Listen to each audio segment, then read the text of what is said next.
Yes, I think so. That you can't take these things without facing the facts of the historical crisis, our legacy, our bad behavior, so forth. And that when you face that, then you have to have recourse to some kind of stewardship. I don't know people who are seriously into psychedelics who don't want to change things. I don't know of anybody who says, I take psychedelics and I'm perfectly contented with the world the way it is. Then I wanted to say something else about ritual, and here again I take a controversial position, and it never would have occurred to me to take this position except that the mushroom told me this. This is straight from the shoulder. Said, ritual is a substitute for understanding. Its exact words.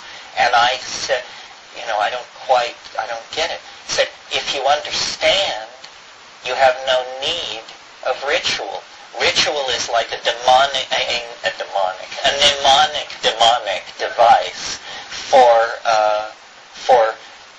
touching something deeper, which is in danger of being lost. So I recalled a situation where I was in the Amazon and we were collecting ayahuasca plants, myself and a young botanist who was Peruvian but very westernized. And we chopped through the ayahuasca bush, and we hadn't talked for a long time. And then as we were chopping it up and putting it into the bags to carry it out of the forest, he said to me, don't you think that we should have done a ritual and blown tobacco smoke over it and asked the plant permission to cut it, none of which we had done.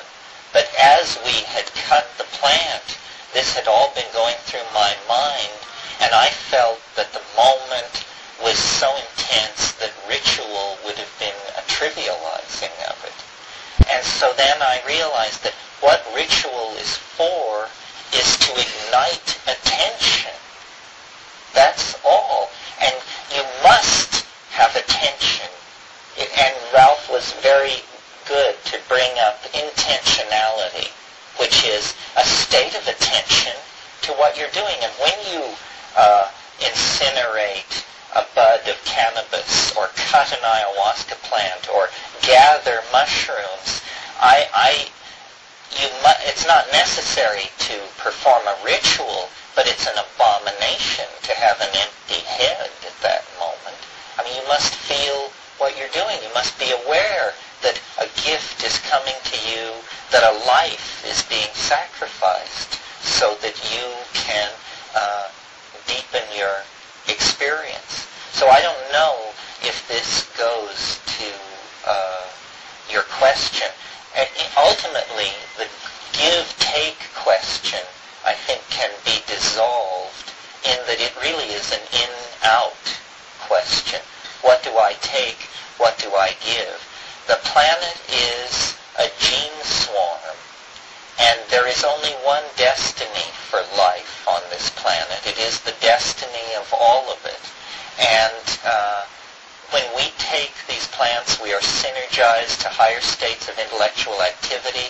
This creates redistributions in the patterns of propagation and growth of the plants. We are inside some kind of huge natural control mechanism. We cannot fail to be in Tao, but we can fail to recognize that we're in Tao.